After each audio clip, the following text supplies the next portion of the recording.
Back when I was just a little baby nos, 3D platformers were all over the place. I grew up playing Mario, Banjo-Kazooie, Crash Bandicoot. Please pour copies of the Insane Trilogy all over me. However, as I watched all my favorite franchises die, 3D platformers quickly became a thing of the past. Mario doesn't count, you twat! For the past week, I've been spending quite a bit of time playing Yooka Laylee.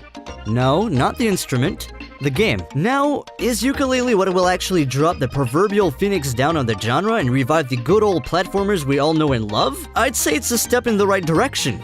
But we're not quite there yet.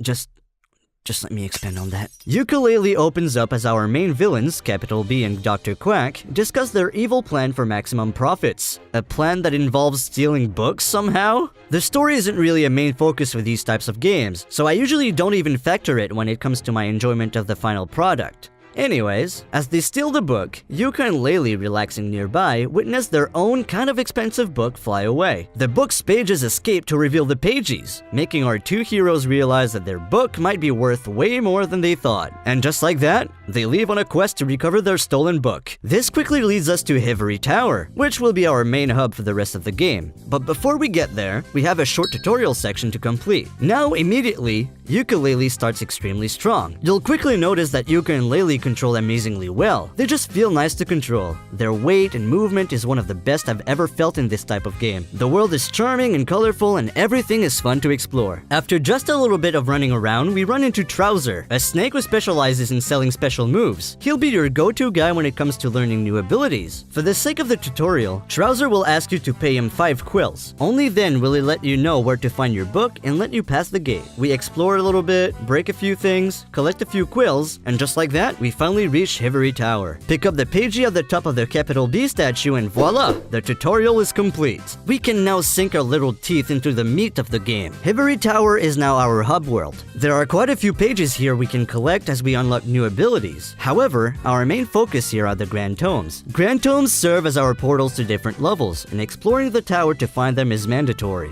There are 5 tomes to find in the tower, and each tome can also be expanded, making the world inside of them bigger. Trowser will also give you a new move whenever you're about to find a new tome. However, unlocking and expanding worlds will cost you pages, so you will need to decide whether you want to expand a world or keep your pages for the next level. This is where my opinion about Yooka Laylee gets a little shaky. I love it, but at the same time, I feel like it's missed potential. See, while expanding a world sounds great, this mechanic affects the level design of each area way too much, in such a way that it led me to ignore worlds unless they were expanded. That is caused by the fact that level areas are just incomplete, unless you spend the necessary pages to expand the level. Unless the world is expanded, you'll reach certain areas just to find out platforms are not available to continue yet. And, in my opinion, that makes you less likely to explore and try things, unless the world is expanded, therefore complete. Every world has an extensive list of things to do and find, including pages, quills, and various other collectibles like the Molecule or the Play Coin. The Play Coins will let you play games at the level's Rextro Arcade, which, are okay at best. They're all old-school arcade games, serving as mini-games which will award you pages. However, yeah, let's just say they're okay.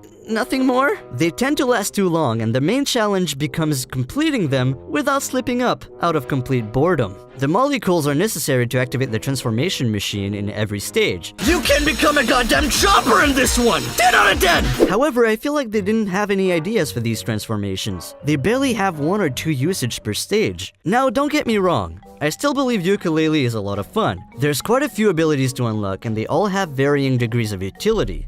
The move I've been using the most being the roll...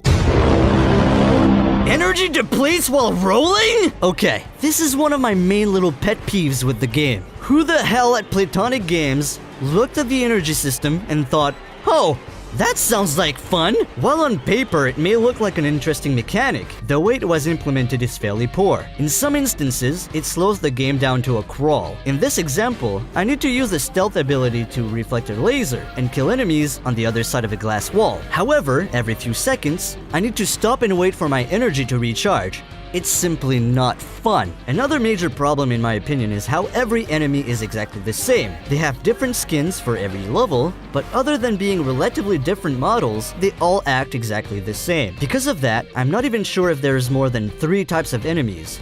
which is kind of a shame. I personally feel like Yooka Laylee is still alright. It's a fun game, and I've been able to sink quite a few hours into it. However, you're often reminded of how the game feels like a rushed mess. It took me about an hour to run into a glitch that completely locked my controls. I was somehow able to complete a challenge, triggering a character's dialogue box, and die at the same time, which made me respawn without the ability to move. Again, I've had a lot of fun with Yooka Laylee. It is definitely a game I would recommend in the future. However, that is only under the condition that they release a few patch. I really want Playtonic games to have a great game under their name, and not just some kind of it's okay. If the game wasn't priced at 45 Canadian dollars right now, it might have been an immediate recommendation, even in the game's current state. But unfortunately, given the unpolished feel the game has given me, I'd recommend waiting for a sale. I feel like, while they were full of good intentions, Playtonic games tried to recapture what made old Rare games great so bad that they forgot what made them great in the first place. Having elements from each of their successful titles is not enough to recreate the same feel. I believe that,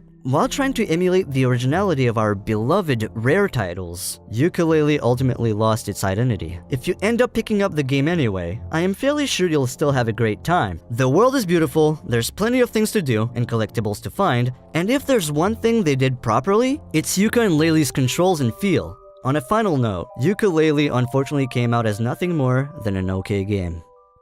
The card sections can suck my cock!